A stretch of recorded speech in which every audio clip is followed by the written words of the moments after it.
The UK offer does not stop there, however, it's further complemented. দেশে বিনিয়োগের জন্য একটি পাইপলাইন ও রোডম্যাপ তৈরির ঘোষণা দিয়ে শেষ হলো 4 দিনের বিনিয়োগ সম্মেলন।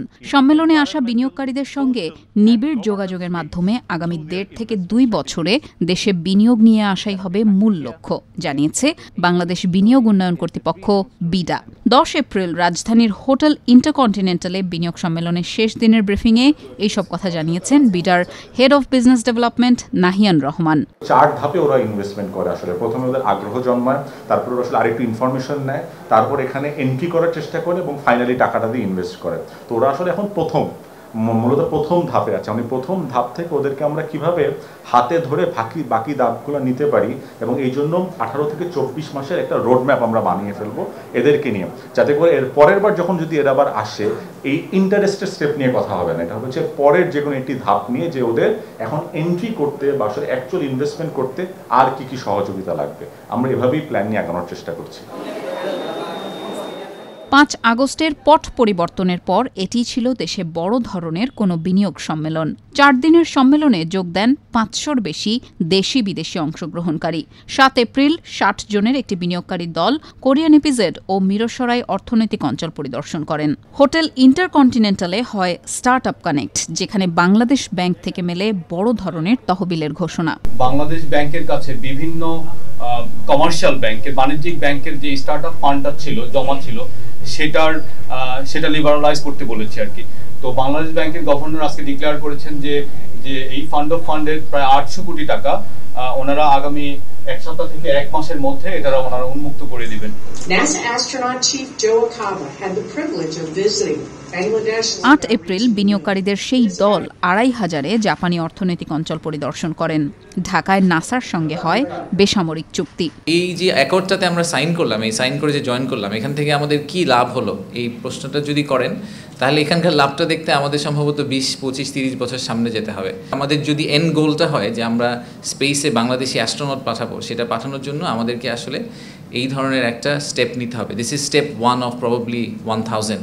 বাট এই প্রথম স্টেপটা দিয়ে আমরা যেটা করলাম, আমরা এগ্রি করলাম যে আমরা নাসার সাথে এবং বাকি 53টা দেশের সাথে একসাথে স্পেস এক্সপ্লোরেশনে কোলাবোরেট করব, আমরা একসাথে কাজ করব। We are open for business and we are really committed. 9 April উদ্বোধনী অনুষ্ঠানে বাংলাদেশ কেন বিনিয়োগের জন্য উপযুক্ত জায়গা তা তুলে ধরেন বিডার নির্বাহী চেয়ারম্যান। বিদেশিদের এদেশে বিনিয়োগের আহ্বান জানান প্রধান উপদেষ্টা doctor Mohammad Yunus. We invite you to join that crowd. Not only change Bangladesh by your business, change the world.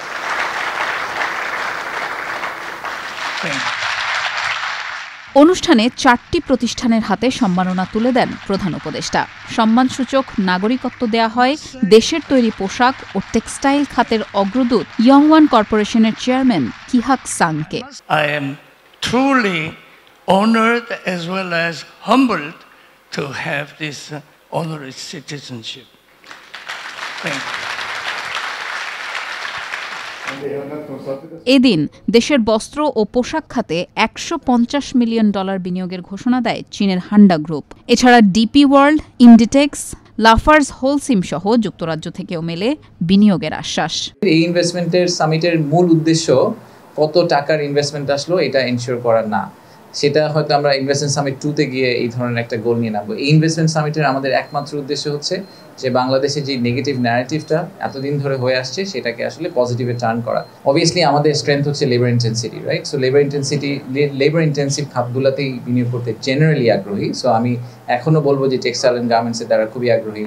তারা বাংলাদেশের কনজিউমার মার্কেট টাচ করার জন্য যেসব সুযোগ আছে সেগুলোতে বেশ আগ্রহী। ফার্মাসিউটিক্যালে তারা আগ্রহ দেখিয়েছে।